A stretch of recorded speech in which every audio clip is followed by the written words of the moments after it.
वो नातू sir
probably facing some issues. I'll just check out. I'll just.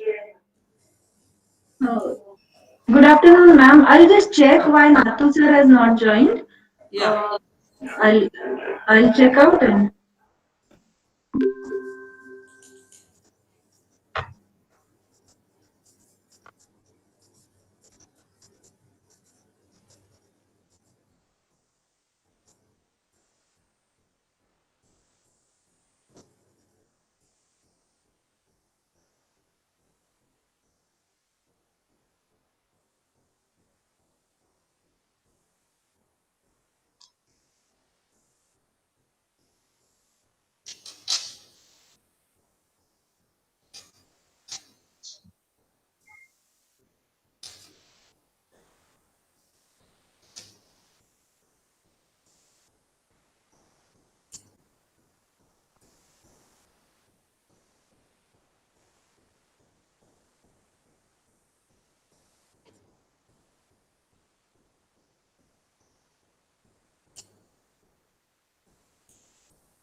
Yes, Corey.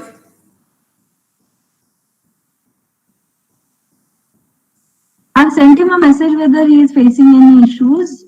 He's not picking up. Let's wait. Probably some network issue or something. Good evening, Dr. Ujjwala. Good to have you.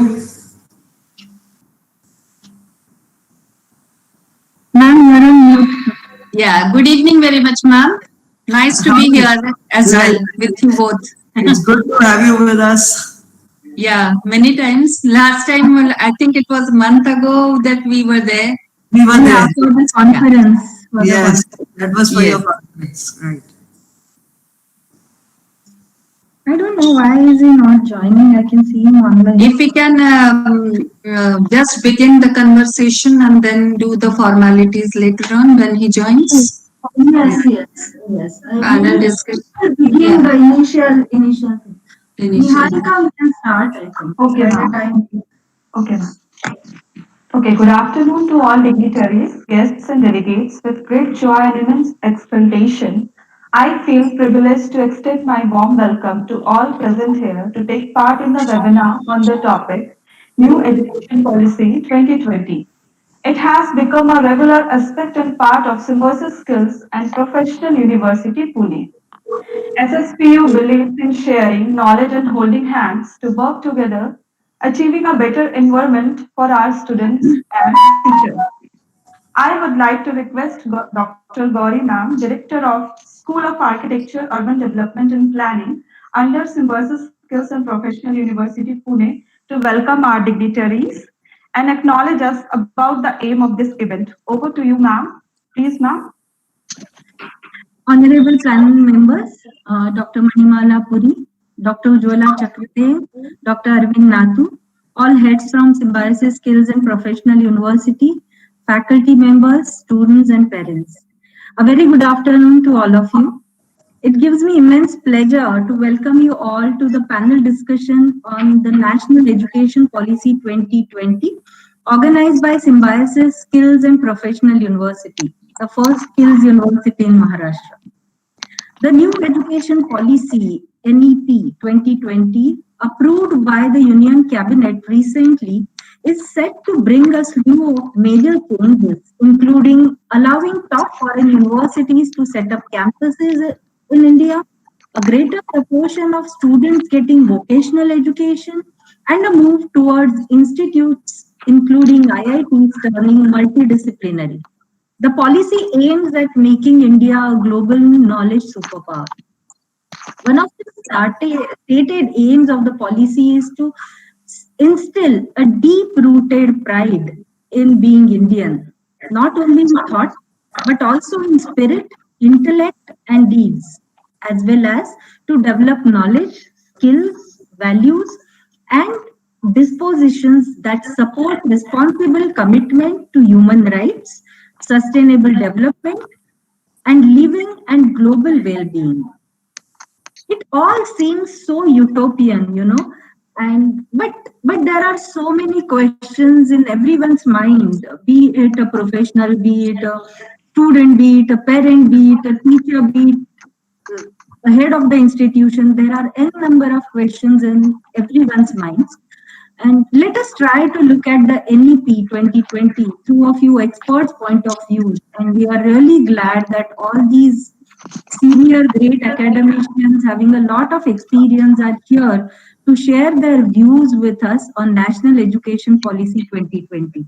I once again welcome all of you to this platform. And over to Niharika, we'll begin the session with introduction of all the guests. Okay, thank you, ma'am. Today, this task of introducing our guest of honor is a great privilege to me. I am profusely elated to take an opportunity to introduce our panelist for the day, Dr. Manimala Puri, Vice Chancellor of SSPU, Dr. Ujjwala Chakradev, Principal of Srimati Manorma Bai, Mundle College of Architecture, Nagpur, and Dr. Arvind Anant Nathu, sir, Indian Institute of Science Education and Research.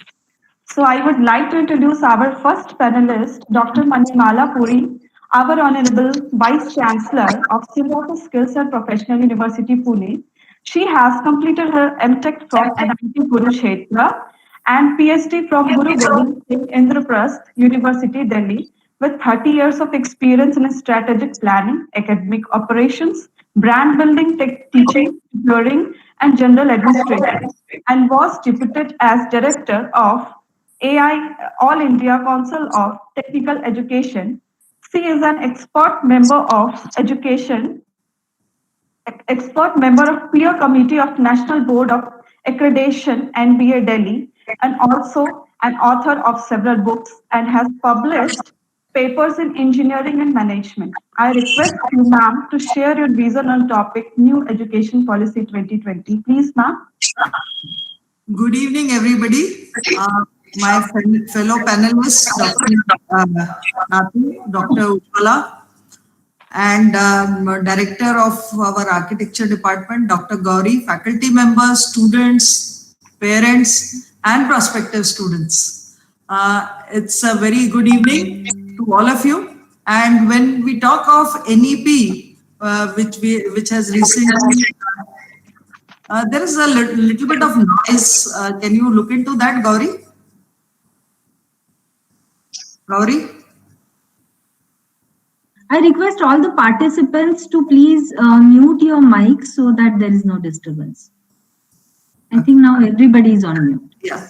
So when we talk of the NEP, I'm so happy today that when I think of this NEP and my journey of 2004, when I presented a paper, The Bridge That Never Was in Bangkok, hosted by UNESCO International Council for Engineering Education. I had got a chance to present a paper there, and the title of the paper was very interesting that I thought of, The Bridge That Never Was. Okay. So we're talking of the bridge that would connect academia to the industry.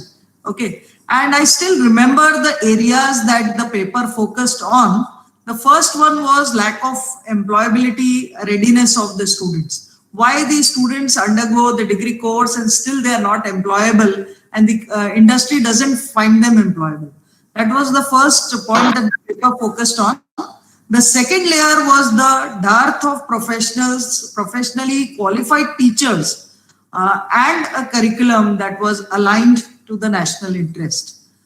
And the third layer in this paper that we spoke about was a vision at the country level leading to futuristic and goal-oriented policies and frameworks. So my paper essentially focused on these three things, and I'm very happy that the NEP addresses all this. So as an Indian, I feel extremely proud when I look at this national education policy document.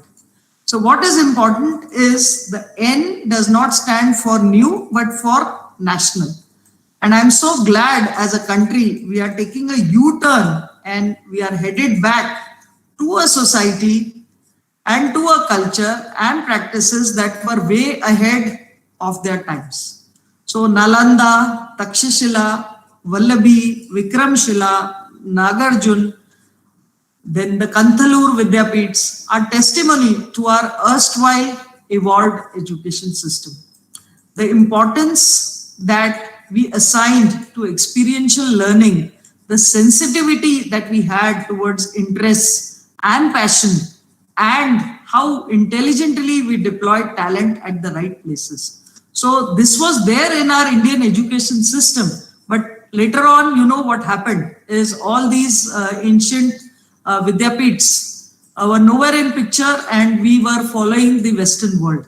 Now with the NEP in place, I see a strong foundation for the U-turn and a glorious future in the hope that Regional College of Engineering, Nagpur, in the year 1984. AmTech and PhD from VNIT in the year 1989 and 2006 respectively, and her topic for PhD was Impact of Social Change on Architecture Education of India. Since 1985, she is into teaching and deeply involved in exploring methods and means of teaching architecture. Her experiences with her students are documented in a Marathi book, Scale, Ani Ki Scale. A 2 years postgraduate course, MArch in Architecture Education, was designed and initiated by her for RTM, Nagpur University in 2007, which was first of its kind in the entire India. From conducting several teachers training programs for Council of Architecture through its academic body, TRCCOA, to her profound love for heritage structures, is manifested through various initiatives and creating awareness, love for heritage structures, Amongst her students and a member of Heritage Conservation Committee of Nagpur Municipal Corporation since 2010. Dr. Ujjwala ma'am has undertaken professional projects as architect and interior designer for government and private organizations, president of Maharashtra Association of School of Architecture and member of Bharatiya Section Mandal. Ma'am, your discussion on this topic, national education policy, will be a great addition to our event. Please, ma'am. Thank you so much. My fellow panelists, Manimala madam, Nathu sir, and Gauri Shiurkar ma'am, and Niharika. Thank you for that lucid introduction of mine.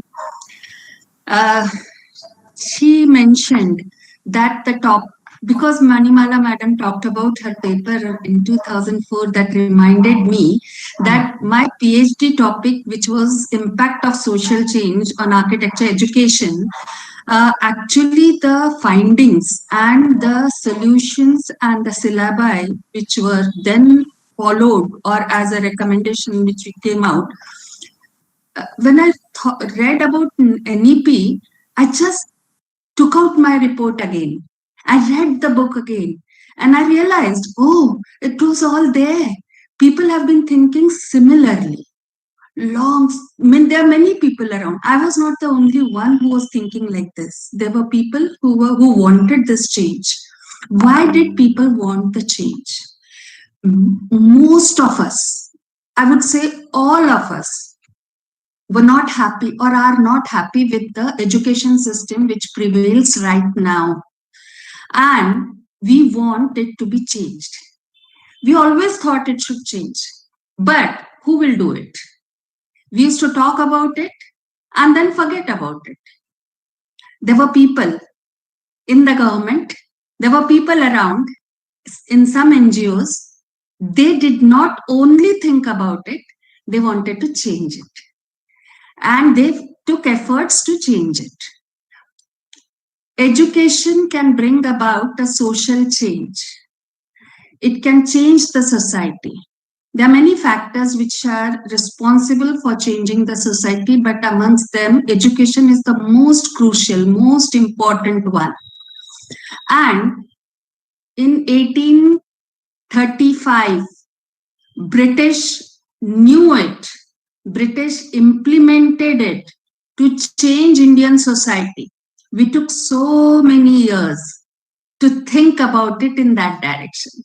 Up till now, we are following the same education pattern.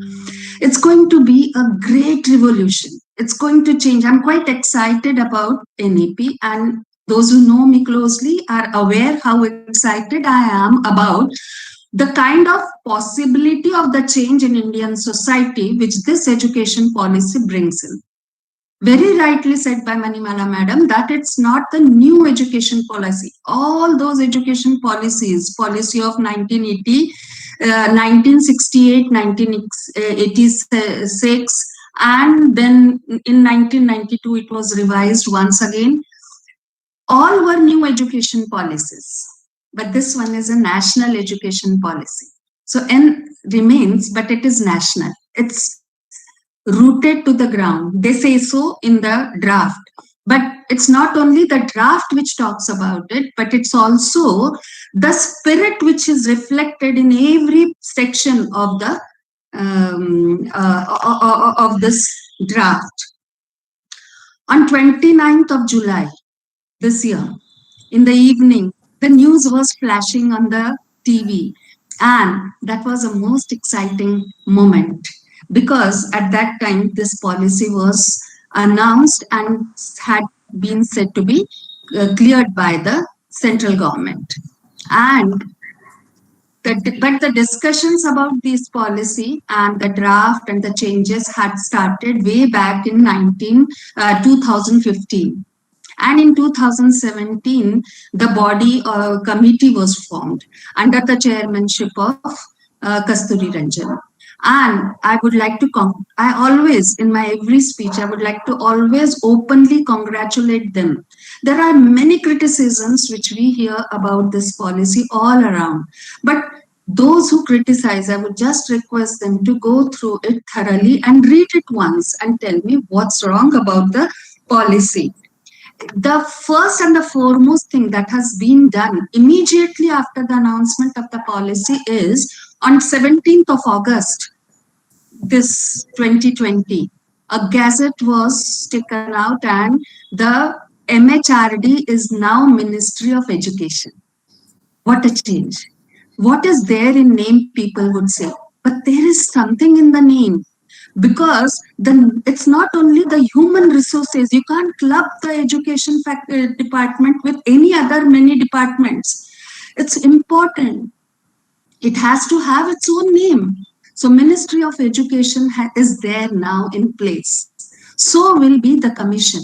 So Education Commission, which will be actually headed by our Prime Minister, but then more than 60% of its members would be highly qualified educationists.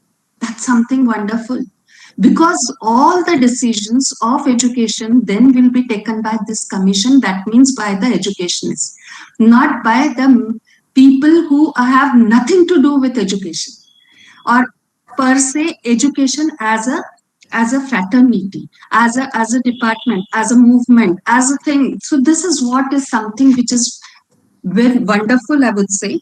And I'll just sum up in few words.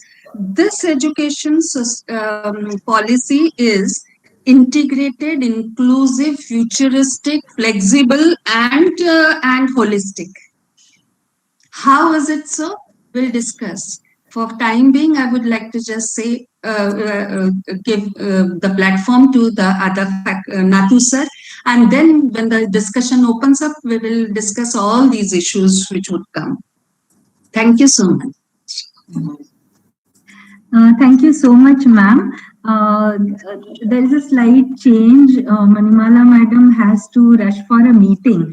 So we'll just have a small discussion with her, and then Nathu sir can reflect upon give us insights about his opinion about the new education policy, national education policy. So I would like to pose a question to Manimala madam, and that is, how critical or beneficial are the recommendations of the NEP to improve the quality of education in India? What do you think, ma'am? Yes. Whether it is beneficial or because there are a lot many changes in the entire system. There is you can say this, the whole system will be overhauled, and then whether it is beneficial.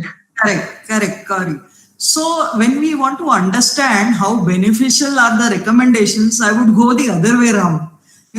Let's look at the impediments that the current system was straddled with.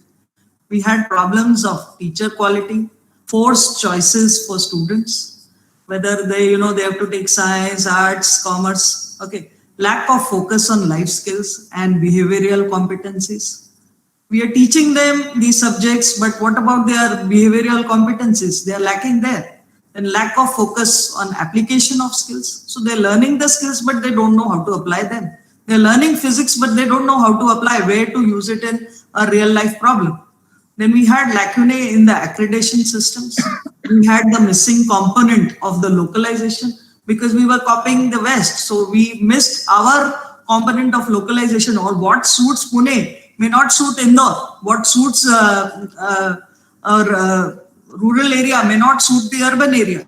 So diluted focus on research, affordability of education, which is most important, the infrastructure to support the education, the inclusivity. So all these things were missing in our current system. So in my opinion, the NEP should be applauded because it addresses each of the above areas. It is a policy that shifts the entire education system from assimilation to manifestation.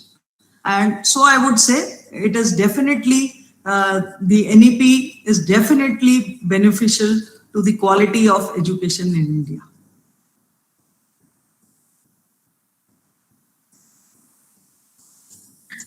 Yes, I agree with your thoughts. Absolutely. Going a little ahead, talking about benefits and all, there is a lot of flexibility in terms of a multidisciplinary approach in the overall program structure, which the NEP introduces.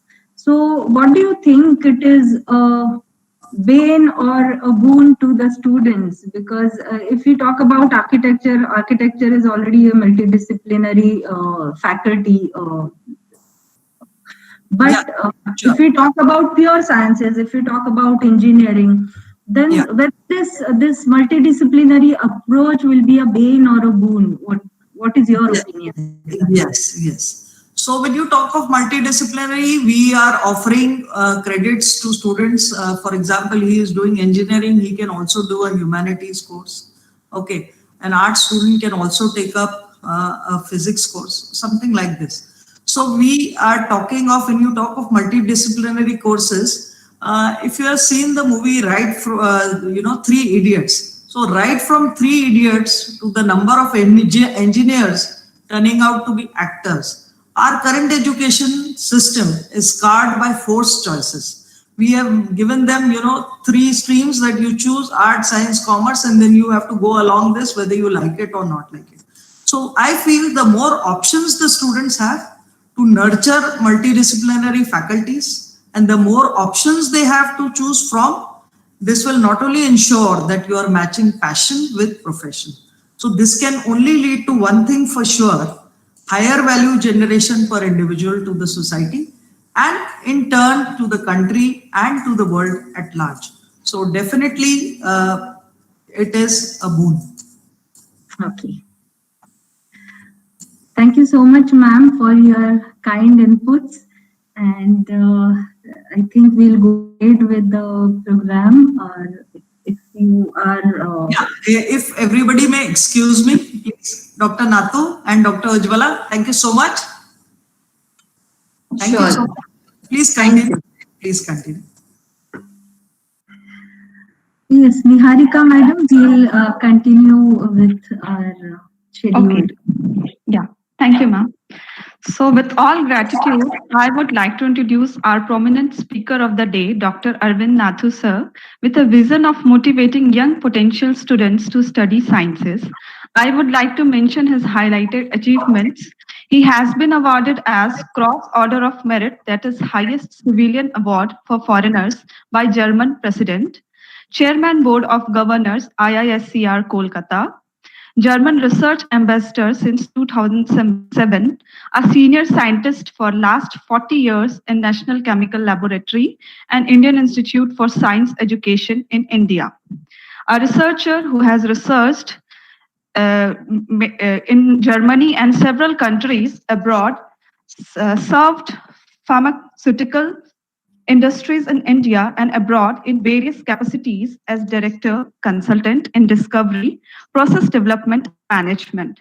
He is man of virtue and simplicity, which can be reaffirmed to his passion and hard work as lead Indian Chemistry Olympiad teams in Budapest, Cambridge and Georgia, and came out with flying colors. An active Vidyan Prasharak by with flying colors, and active Vidyan Prasharak by delivering more than 300 lectures on opportunities in basic science. Dr. Arvind Nathu sir has completed his PhD in year 1976, MSc in Organic Chemistry in 1969, also German diploma in 1991 from Pune University. I would like to request Dr. Arvind Nathu sir to say your piece on the topic National Education Policy 2020. Please, sir.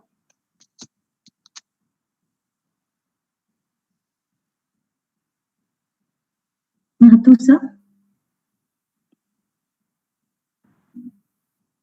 Hi. Nathu sir, can you unmute yourself, please? Yeah, I had done that. Now Yes. Can you hear me? Yes, sir. Okay. Yes, sir. Good evening. Good evening, good evening, all of Yes. you. Good evening. It's really a great pleasure to be in Symbiosis webinar once more. I had an opportunity of sharing the same seminar maybe a month back or so, but on a slightly different topic, on slightly different aspects of new education policy. And I'm very happy to be back here. My noted panelist, Dr. Ujjwala and Dr. Puri has already narrated you something. It's very difficult to narrate the whole thing in such a small period. I'd like to just tell you only one thing, details we can have or in the question answer session. Why we wanted a policy at all? Why? What is the necessity of having a policy?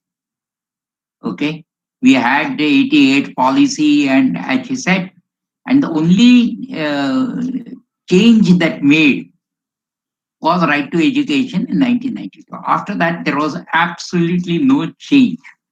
Whereas the world had changed from bottom to top.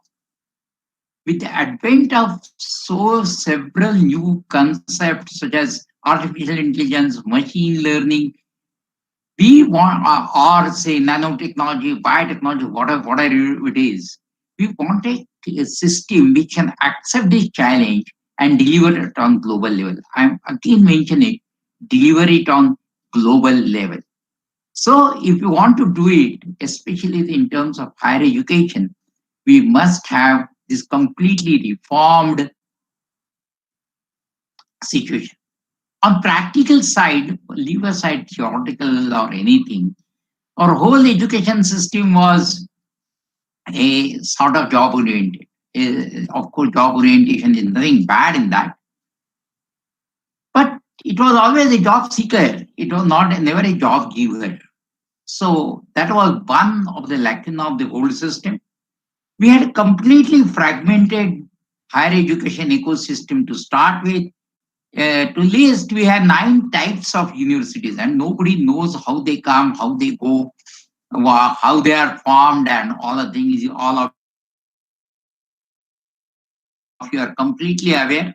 We were giving more importance to more content, what you read, and not how you learn. So that was one of the major changes. Learning methods. We have very old evaluation methods, perhaps brought from the Britishers' time. We had rigid separation of disciplines. That was the biggest. Second, most important thing, there was no element of research anywhere, but there was no element. Secondly, there was no second line optimum leadership. In fact, nobody thought that there should be a consensus efforts to develop the educational leaders. Never thought. A professor who joins, once he becomes a professor, he thinks that is the end of it and he doesn't have either chance or will to go up. So there was no second line of educationalists, so-called educationalists in the country, and large number of institutions was mainly a problem. For example, we have more than 40,000 colleges and 800 universities. And with the report that out of this 20,000 are simply below between 100 and 150 students, how they will be able to deliver the goods, deliver the desired products at the end of the day? So these were several questions were posed. And in that question, this committee, as he said, was appointed. I am very happy to share with you. I was in a very small way in participating in some of the activities before it came. And last but not least, in ICER onwards, especially the 2 elements. One is the multidisciplinary or the interdisciplinary subjects, and second is the element of research at undergraduate level. So with this, I would like to leave this platform to Gauri to steer it through further panel discussions. Yes, Gauri, thank you so over much, to you. sir. Thank you so much, sir, for enlightening us with this basic question: what is the necessity of the policy, and whether it is so essential, and how is it relevant in today's times? Thank you so much for that. Coming to my next question, which was related to Manimala Madam's answer about how critical or beneficial are the recommendations, I would like Chakradev ma'am to throw some light on how important is. Ma'am also talked about Manimala Madam talked about global and local context. So how important is the balance between the global and local context as recommended by national education policy, the focus on languages, art, local cultures? Very important aspect of national education policy, I would say, because very rightly put up that from local to global is what the journey of anyone should be. First, we have to stand firm on the ground and know the surrounding and know our own country, and only then we can keep the windows open to let the winds of the west and the outer western world come in. And if our feet are strong on the ground, we will not be blown away by that wind. Right now, actually, precisely that's what is happening, that we are being carried away by the western world, by their thoughts. We feel everything that comes from the west is the best, and we whatever we have with us is not at all important. So India, which is so rich with almost so many things, we have to be first aware of those things, and only then we will be able to take pride in what we have. So knowing how do we know what we have? It's only through education.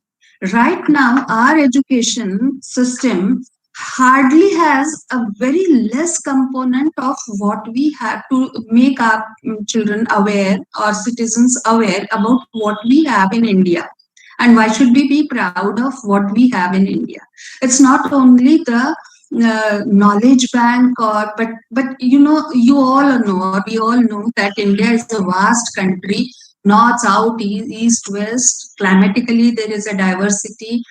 But not only that, there are so many resources, natural resources, variety of natural resources, variety of natural human skills. I can quote the example of architecture, particularly the kind of local construction techniques which we are aware about are so many. So are the languages. There are so many languages in India.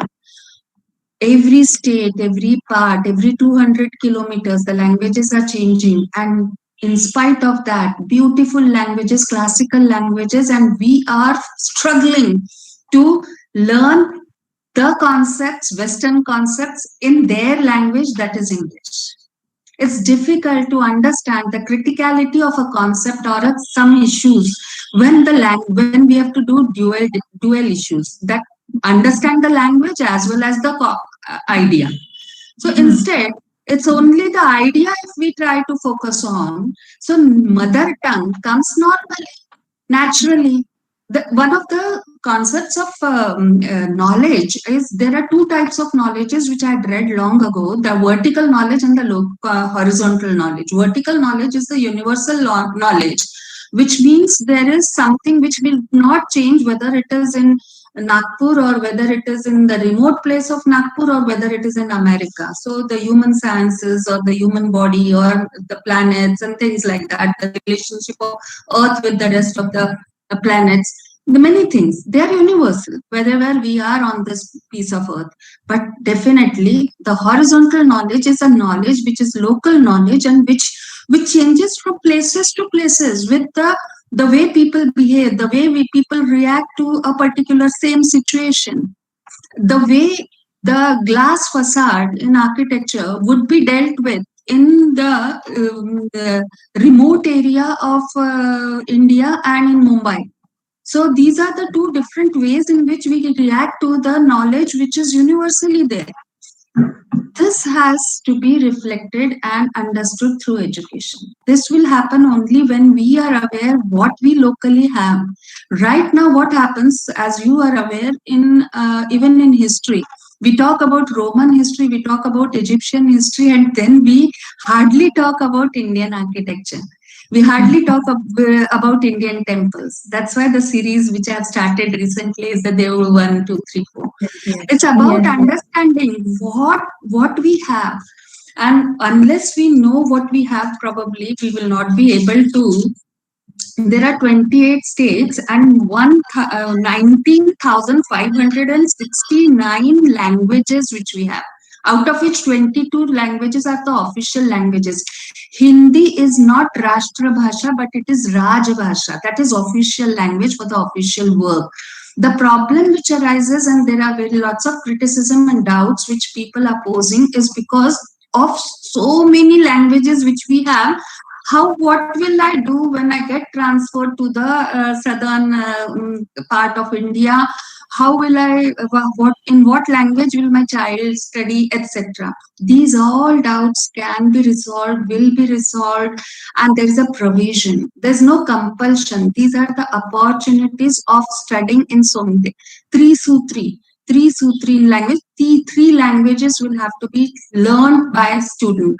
And it's a research which tells us, Nathu sir would be the best person to accept this fact, that at the age up to 8 years of age, the child is capable of learning languages very fast. So the child will have an option of our home language. Mother tongue could be different from the language which is being spoken in the house, or regional language, or in that case, English also. But as far as possible, English will start from the higher classes. As far as possible. Now there is a craze. People think that how will my child progress if he is not taught, he doesn't know English. That English is not prohibited from national education policy, but English as a subject can be learned out of the 3 subjects. Basic concept, basic ideas will have to be learned in the local languages. So Bharatiya Bhasha are so rich, they have to be learned. Bharatiya resources, Bharatiya knowledge systems will have to be understood. So this is what from local to global, and not only these basic things, but there are apart from this, there will be a subject which is Bharat Bodh, which has been termed by us like this, but there is another name in the policy for that, which will run across right from the school from school till the higher education. There is so much to be learned that it cannot be learned in 1 year or 2 years. That's why this will progress. So this will be an additional subject which every student will be offered and will be able to learn and know about India. And there will be sign language which will be standardized. Will have to be standardized. And local things, we can talk about all those skills, development of the local skills, they would be part of the education system. Students will be able to do that, like in agriculture, law, or for understanding the basic traits of the trade, and many other things. So we can talk about these later on if some question arises about how do we go about from local to global. Okay, thank you so much, ma'am, for the perfect reflecting perfectly on this and actually encompassing the entire context about local and global on different levels. When you talked about research, I would definitely like to ask Nathu sir about how research has become research has a very strong focus in NEP. So how will this increased focus will help the students and institutions and industry? Okay. Let me start by telling you our 52% of the GDP is driven right now from service industry. That means we work for somebody. Is it okay? Is audible? Yes, Yes, yes, yes, yes, Okay. very much. 52% of our GDP is based on right now service industry. That means somebody gives us a job. But if he doesn't give us a job tomorrow, what will happen? And we have started feeling of. So what is the way of doing it? The only way to do it is the service-based economy needs to be changed to knowledge-based economy. How we change it to the knowledge-based economy? There's only one way, by creating the intellectual property right based on our research. And therefore, the importance of research, people feel and have phobia about the word research and feel that it has to be done something in metro cities and all other things, which is not true. You can do research wherever you are staying. Yeah, if you look around and try to find out the different anomalies and try to ask questions why, when, and so on and so forth, you will be able to do the research. There is nothing great about that to be talked about. But the real problem is in right now, we don't have any element of research along with our teaching. Or in fact, our teaching and research have taken divorce from each other. Where there is an undergraduate teaching, there is no research. And where there is a research like national laboratories, there is no undergraduate teaching. So both have to go hand in hand from day one.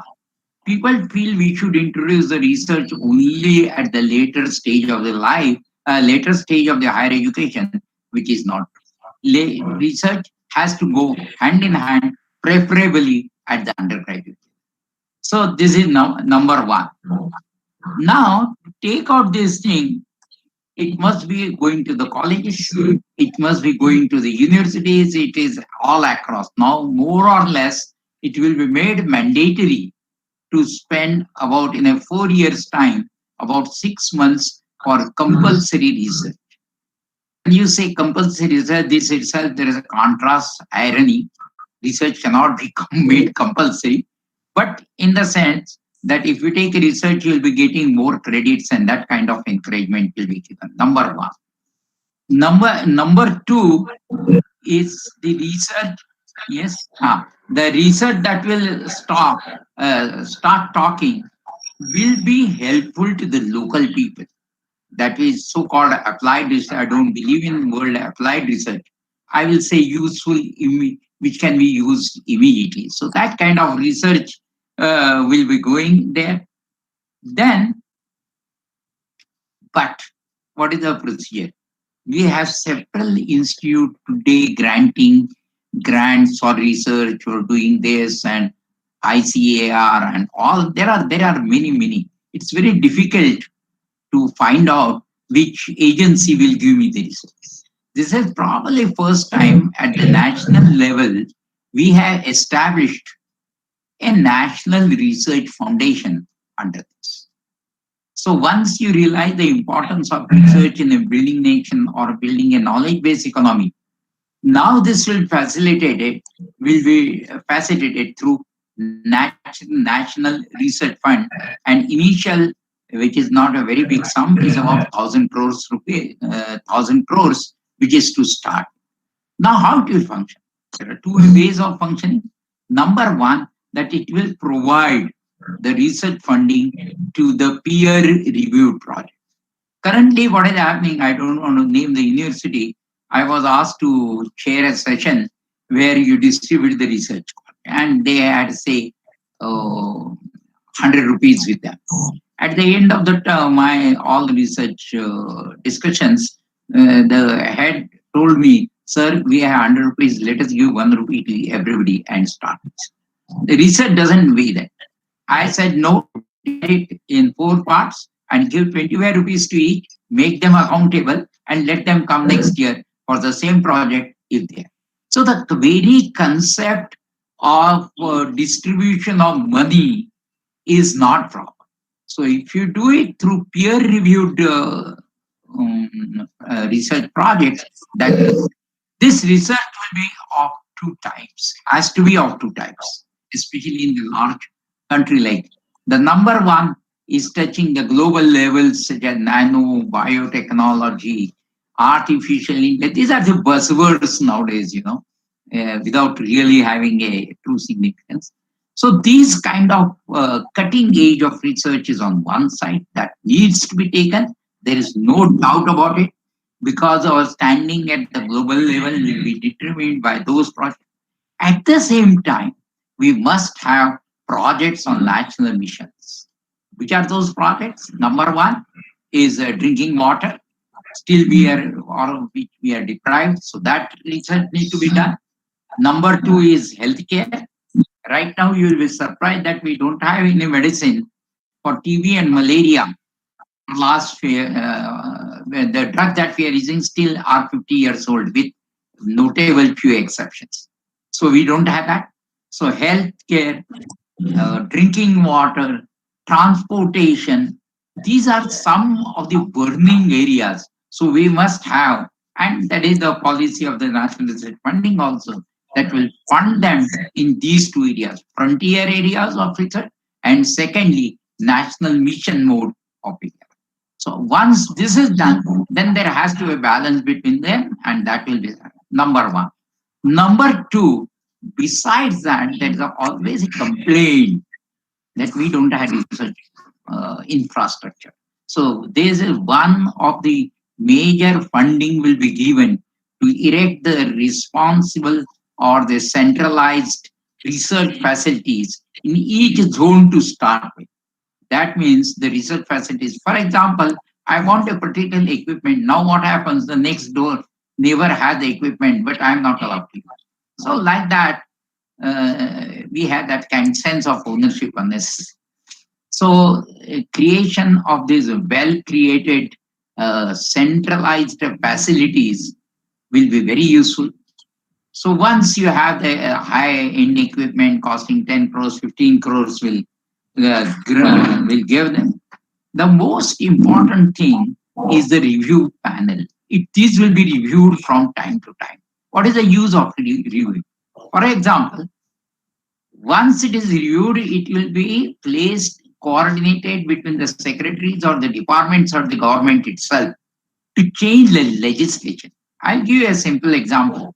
If you bring biodiesel or solar-based energy cars or the electrical buses, your laws have to be changed, and that to be done by the transport.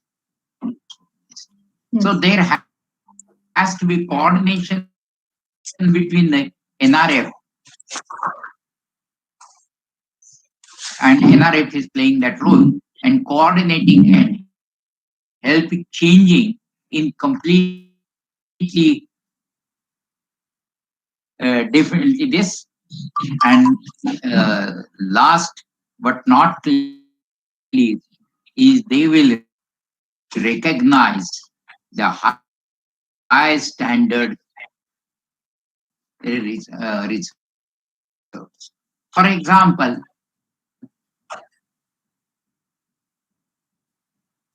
there will be, I don't want to say, but there will be a complete mission for development of vaccines. We could have avoided and anticipated this earlier. By now, everybody is asking whether we'll get the vaccine in 2 months, have medicine in 3 months, whereas the concurrent research takes about 8 to 10 years. Kind of long-term plan by the National Research Facility. Having a concise and total, and that will create the knowledge base economy. Thank you. Okay. You want me to continue or? Yeah. There's a related question to ma'am. Basically, I don't know whether I am audible, madam. Yes, sir. Yes, sir. Yes, sir. You are. Yes, you are. when it comes to research, it's associated to innovation. Research and innovation go hand in hand, but experimentation, innovation, and experience also leads to development of skills. So, ma'am, what do you think? Will NEP help develop the right skill sets in students? Will this increase the employability and You go ahead. There is some entrepreneurship? problem with my video. Uh, uh, will this lead to increase in employability and entrepreneurship, and will this help in increasing creativity, life skills, cognitive Yes. thinking? Your opinion about it? Yes, I got your point, Gauri. Before I answer your question, taking a thread from what Nathu sir was talking about is mission mode projects. And since I am on a platform of an architecture college, and since I am also heading a school of architecture, and we would like to explore more mission mode projects. What happens is we do the research which is beneficial for the fraternity of architecture only.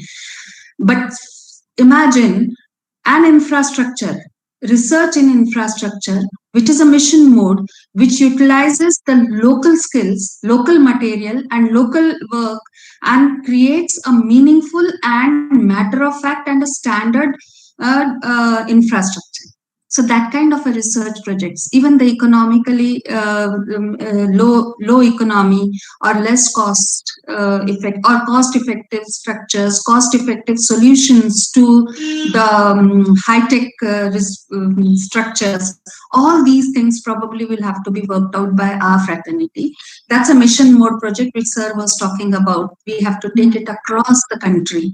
However, your question which I got is whether this policy will be able to create students or later on the citizens who would be able to, as sir said, create their own job opportunities, would be not the serving or employees, but they will be employers. They will be giving the services to the people. So not the service seekers, but service providers would be. Yes, very much yes. That this policy will be able to do that. And this, before I talk about it, the aim of education. What do you think is the aim of education in our literature, Indian ancient literature? Since ages, we have been talking about education is arthakari, job providing, or people should be equipped enough to earn money, but it should also be muktakari, andharatun mukta karanari, and yuktakari. That means to make you efficient, equipped, eligible. So yuktakari and muktakari has been lost somewhere in the present system. We are looking for, through this education policy, that it will be able to create all the three components of education in our students and in our future citizens. You were talking about vocation and you were talking about skill development. But skill development, let me put forward, in the 12th 5-year plan, which was from 2012 to 2017, 19 to 24 age group of children, only 5% out of them were taking official formal vocational education in India. That's the statistics. 5% is too less as compared to the percentage of USA, which is 52%. And in North Korea, this percentage of young generation, young students taking the formal education in vocational courses or skill development is 95%. And you know the results. Where is 5% and where is 95%? And why should we grumble then that India is not progressing in industries? unless we have these small skills developed amongst our students. And the reason for this is we consider that ashi manasikta hai, we all feel that students those who have not been able to go into the regular degree course, only dropouts will go for the vocational courses or ITI courses. So they will be blue-collared workers, and those who go into the mainstream and they take the degree would become the white-collars workers. So this differentiation is the mindset of our society. This mindset will have to be changed through education by providing this opportunity. Before I answer your question, one more thing which this education policy clarifies or gives as an opportunity for developing the skill is 9 to 12 standard students. In 9 to 12 standard, that is a secondary course of school education, in which these students will have to be offered various hands-on courses, minimum 40 in each school. And student will be given a choice, will have a choice to explore these. Whether I would like to go for cleaning or developing or repairing the automobile, or whether I would like to build a wall or do something. So these all hands-on opportunities will be made available, will have to be made available to the child from in the 9 to 12 standard.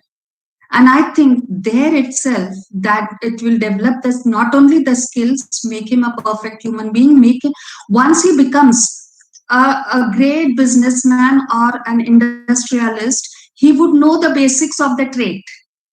Right now what happens is an industrialist doesn't know how to work with the basic things. Even the doctors, at many a times we have seen, nurse will come and give you the injection, doctor would not.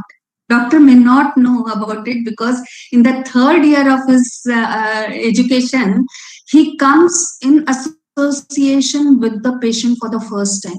After third year, even in architecture, we don't know if somebody asks me or you to build a wall, we will not be able to do it so easily as the mason does. Carpentry, though we learn in our first year, we don't learn how to do it later on. We forget about it.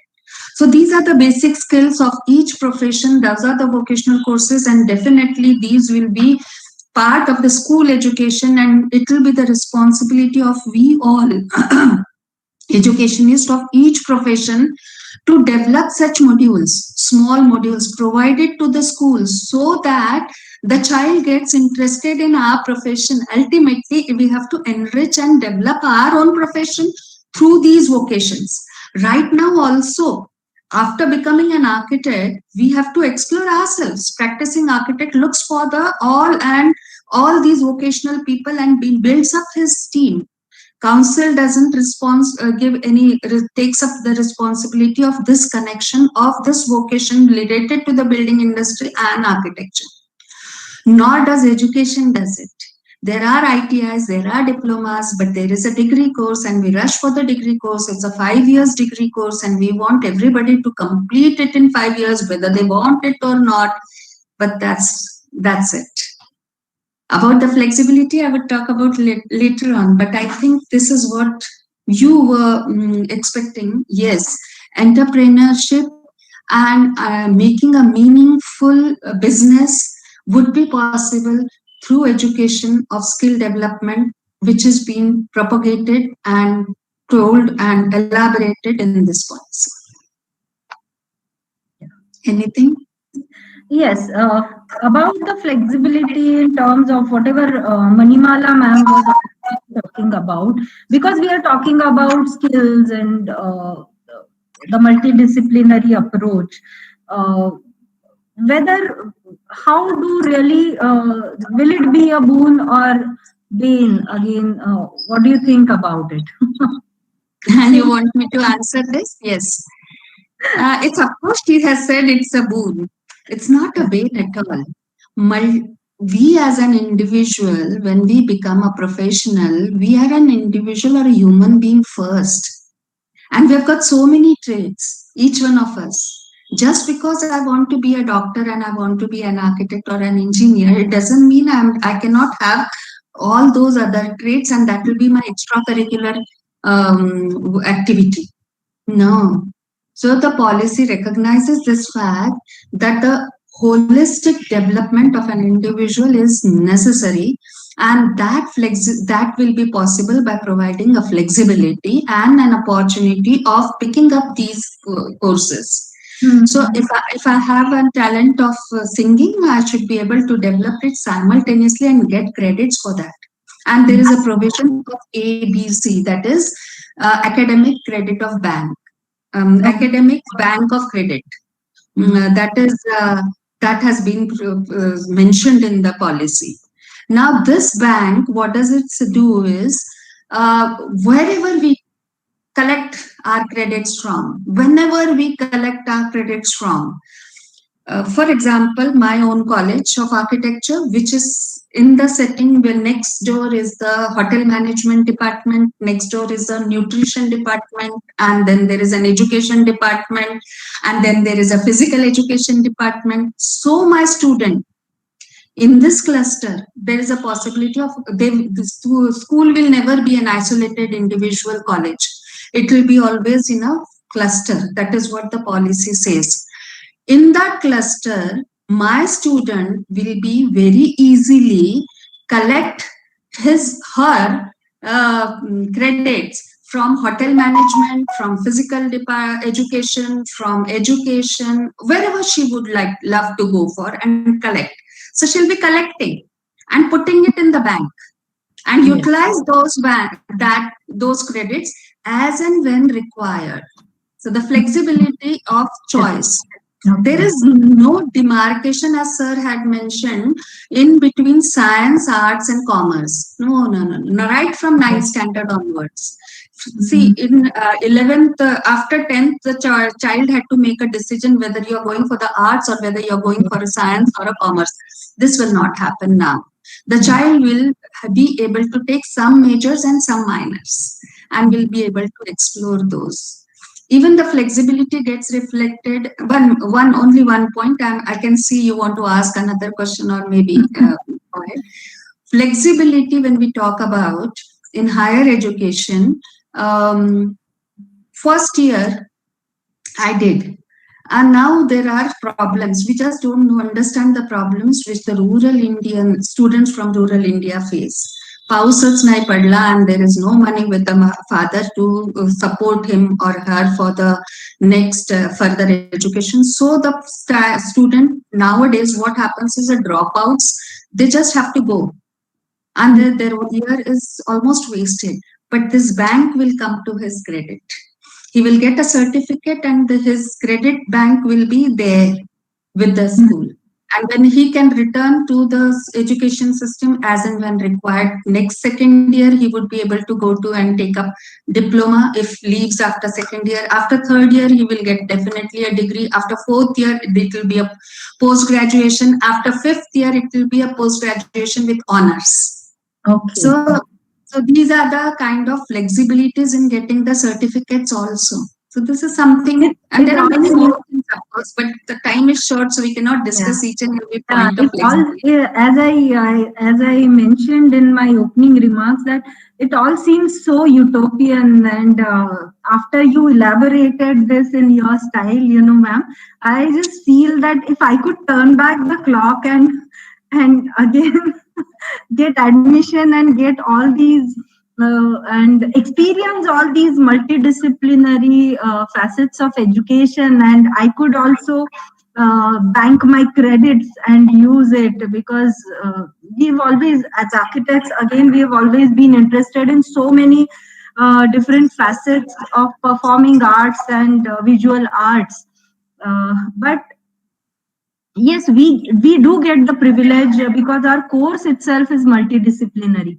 But there are so many other programs like engineering and other streams, pure science streams, where there are students who have so many qualities, good qualities and skills, which now I think with this kind of an approach, they will be able to pursue.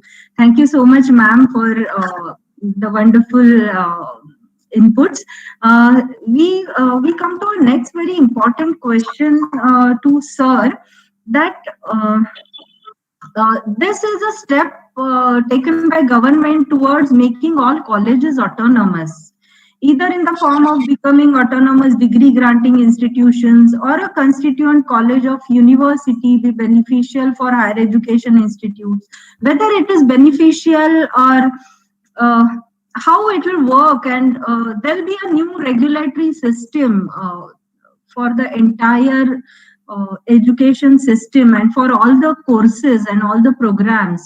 So, so far as academicians, we have a lot of question marks when it comes to regulatory systems.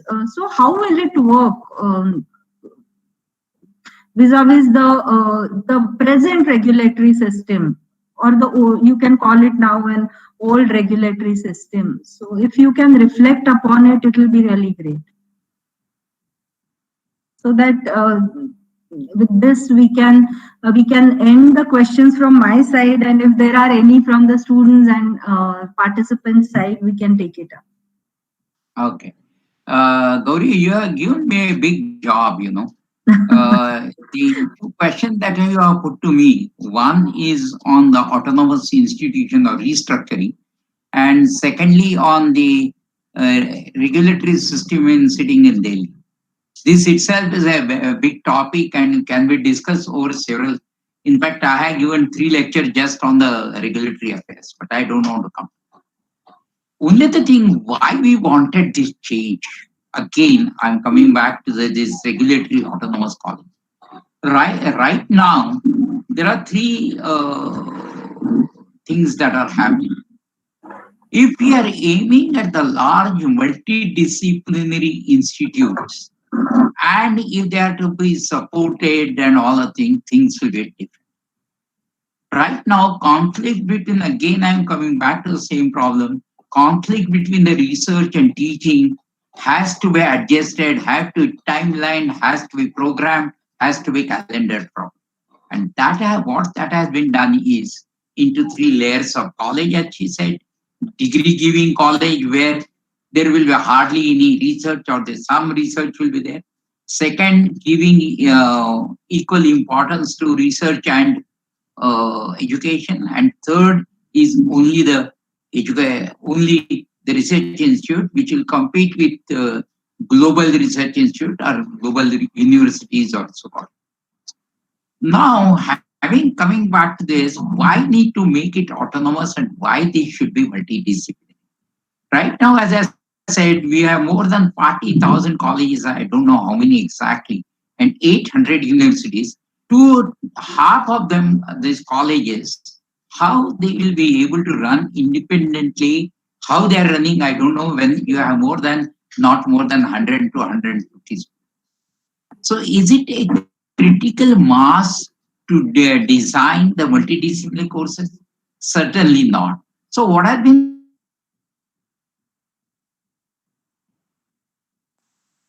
aimed at is these 3 layers of institute. One is the global, which will be dealing mainly with the research. Second is this multidisciplinary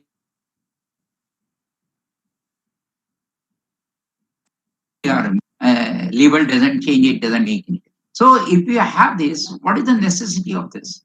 For example, let me give you an example. We had 20 colleges in and around within the circumference of this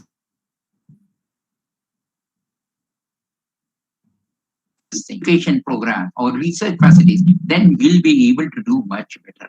So after discussing it for a very long time, it has come to the conclusion that 3,000 students the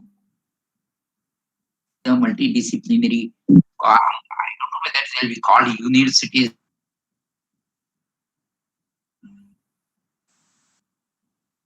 colleges,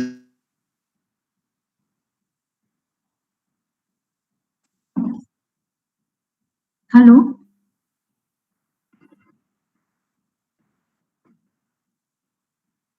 Hello. I think.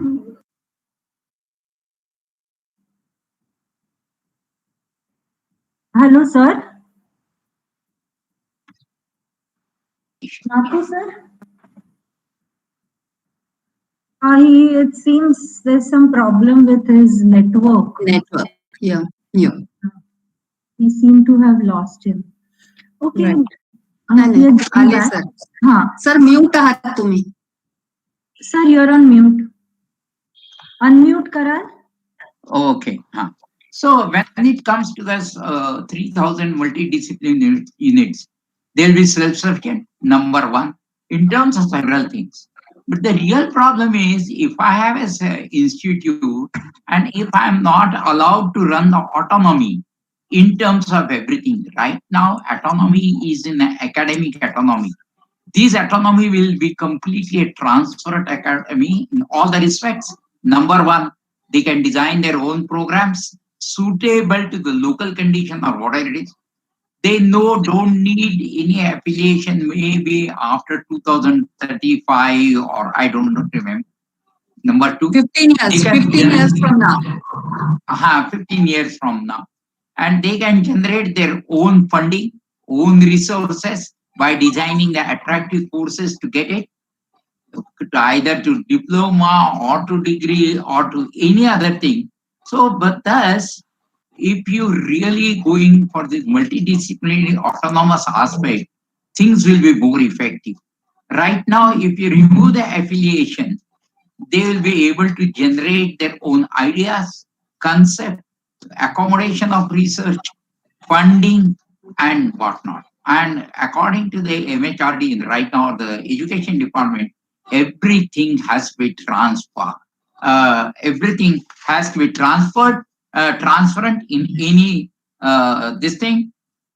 Secondly, there is a flexibility. What is the flexibility?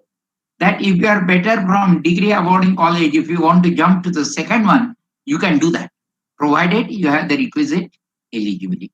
Or it can happen that if you are not performing well, you will be you maybe get downgraded also. This is good kind of this one. Then okay. Then there will be single stream AGIs will be completely phased out. For example, including even IITs, they'll be converted to the multidisciplinary areas and they may present a good model of autonomy, although they are not fully financial autonomous right now, but that will be also generated. Then, and this thing will lead to holistic development, intellectual and this thing, and imaginary and flexible curricula. This is the most important. When we talk of curricula or the academic autonomy, we feel that we should meet once a year to design the course. No, that is not. It has to be dynamic. For example, especially in science, of course, that is true of all the things. If you want to develop gravitational line 2016, but I don't think it has come to any syllabus of the undergraduate course. Of course, in ICER, we could accommodate.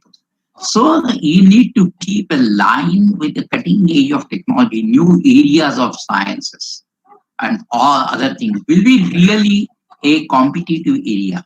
And this competitive area, if you want to keep, you must have an autonomous structure for the particular institute. And then why another aspect is their collaboration. Right now, if an institute has to collaborate with somebody, although no authority is giving any money, they have to apply through hundreds of channels. That will be stopped. So this will improve autonomy in terms of academics, finance, regulations, and whatnot. I think these kind of institution in the original national policy, this number was pegged at 15,000, but I know in the final policy that number Okay. Okay. is not there. Perhaps there need to be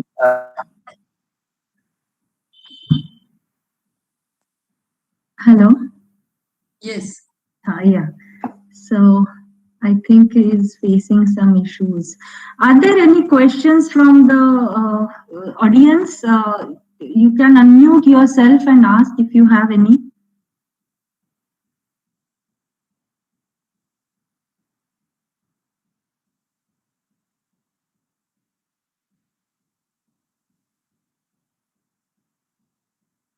I don't see any questions there.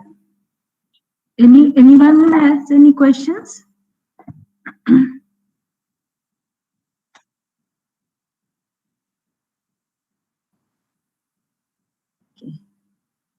Okay, so I think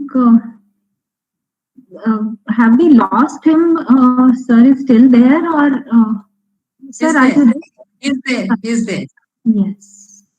No, he just left. I think he is facing some network issues. Network issues. Yeah. So that brings us to the end of the session, and I would really like to express my heartfelt gratitude towards all the eminent panelists, our own Dr. Manimala Puri Madam, my own Dr. Ujwala Chakradev ma'am. I'm saying so because she's been my guru, and then she's also on the advisory committee of School of Architecture, and Dr. Arvind Nathu sir for sparing their valuable time and enlightening us with the various aspects of the National Education Policy 2020. And that definitely has cleared some chaos in at least my mind, and I'm sure it has cleared a lot many queries of all the participants. And I would also like to put on record my heartfelt gratitude to my management, to our Honorable Chancellor, Dr. S.D. Muzumdar sir, for his constant motivation and blessings. Our respected Pro-Chancellor, Madam Dr. Swati Muzumdar, for her unending support and for all our endeavors, and her leading from front attitude always keeps us inspired and motivated all the time.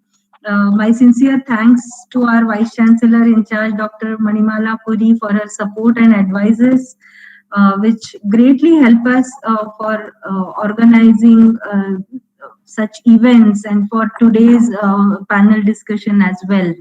And thank you everybody for participating and attending this.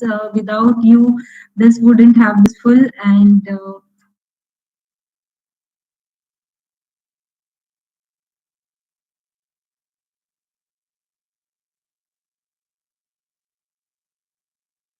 you've studied it really well, and I have read all your articles regarding this education policy, and not just about higher education but about the entire education system. I know you've studied it really well, so I would further like to have some more meaningful interactions with you on personal level, which I know we'll certainly do. So thank you so much, and have a good rest of the day, and take care and stay safe, all of you. Thank you so much. Thank you very much. Bye. Thank you, sir. I thought we've lost you. And No, you didn't lose me. no, I from this meeting. No. As I rightly said, I have yet so many questions in my mind, which I would Actually, definitely trouble there you is and no keep time. asking you. But there are several questions regarding this multidisciplinary. I think we'll take it some other time when you have time. Yes, Okay? when I asked, there were no questions, so hence I. Okay, it's okay. But we can have. I think we can have. We can take one aspect of the education policy discussed in detail, and everybody is.